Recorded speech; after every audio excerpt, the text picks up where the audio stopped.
فرشتوں پر ایمان لانے سے انسانی زندگی پر بہت گہرا اثر مرتب ہوتا ہے۔ فرشتوں پر ایمان لانے سے انسان یہ یقین کر لیتا ہے کہ فرشتے اس کے تمام اعمال کو محفوظ کر رہے ہیں، یعنی ہمارے جو دائیں اور بائیں کندھوں پر کرامن کاتبین بیٹھے ہوئے ہیں، اس پر ایمان مضبوط ہو جاتا ہے کہ ہمارے جو اعمال نامے ہیں وہ نوٹ ہو رہے ہیں، اور ایک دن انسان نے اللہ تعالیٰ کے سامنے ان اعمال کا جواب ضرور دینا ہے، چنانچہ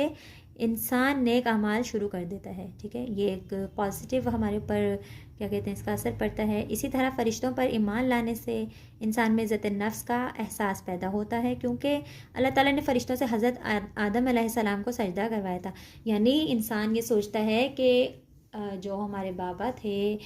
حضرت آدم علیہ السلام، ان کو سجدہ کیا تھا کنہوں نے؟ فرشتوں نے۔ ٹھیک ہے، جب اللہ تعالیٰ نے حضرت آدم کو خلق کیا تھا تو فرشتوں سے سجدہ کرایا تھا نا، تو